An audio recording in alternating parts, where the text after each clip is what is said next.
Well, welcome back to our last video from the Book of Nehemiah, video 11 called Building for the Future. I did say there was a lot of videos on this book because there's probably even more in this book that I haven't even covered, but we'll move on to our next book from next week. So Nehemiah has lessons for living through times of massive change. And although the people were in captivity and he was in captivity, he was being allowed to go back and rebuild this wall, and there were changes happening.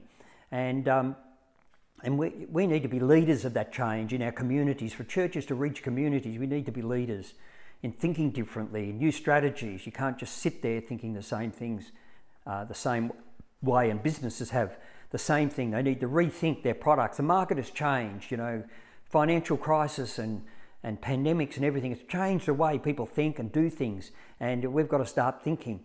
And Saul Steinberg, a guy, he quoted and he said, the best way to predict the future is to invent it. And God wants to invent it. He said, I want to do new things, as we'll see when we get to the book of Isaiah.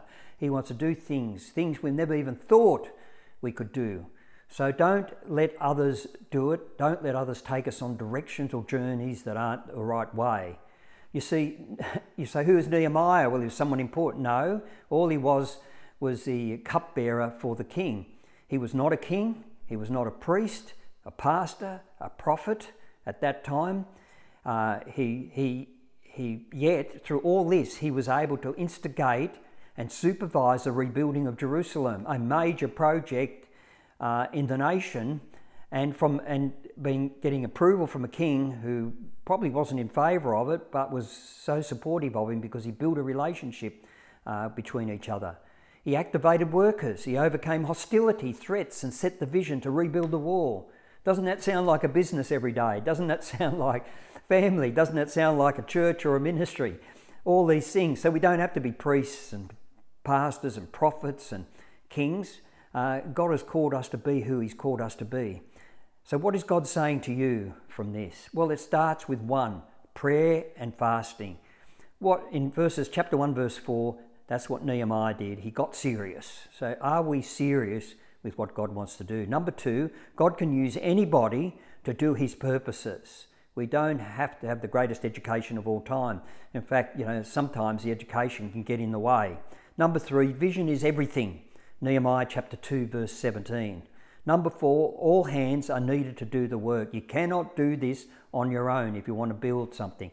If you say, I just want to stay where I am, I'll be all okay. Within 3 years, you'll be out of business, because with cost increases, and you're seeing that now, cost increases, you lose a good client. If you're not doing anything, very hard to get clients back. So, a vision is everything, and all hands are needed to do the work. Number 5, you'll run into opposition, as he did in chapter 2, verse 19. And it was continuous opposition. It wasn't just once. Know your authority. 2 Corinthians chapter 10, verse 14 tells us we have the authority against the opposition. Number 6, always remember the poor. Nehemiah 5, 1-13. A funny thing to come up while you're building a wall and you've got opposition and everything. But there was a need amongst the poor. They were being neglected. So there's a warning there. Don't neglect those in need. Number 7, practicing God's design for work and rest. Chapter 13, verses 17 and 18. So in all this, we can wear ourselves out. We can worry about everything, but we need to rest and relax. And I find the difficult to do. When I do, I have new thinking. So when you do all these things, you are now building for the future.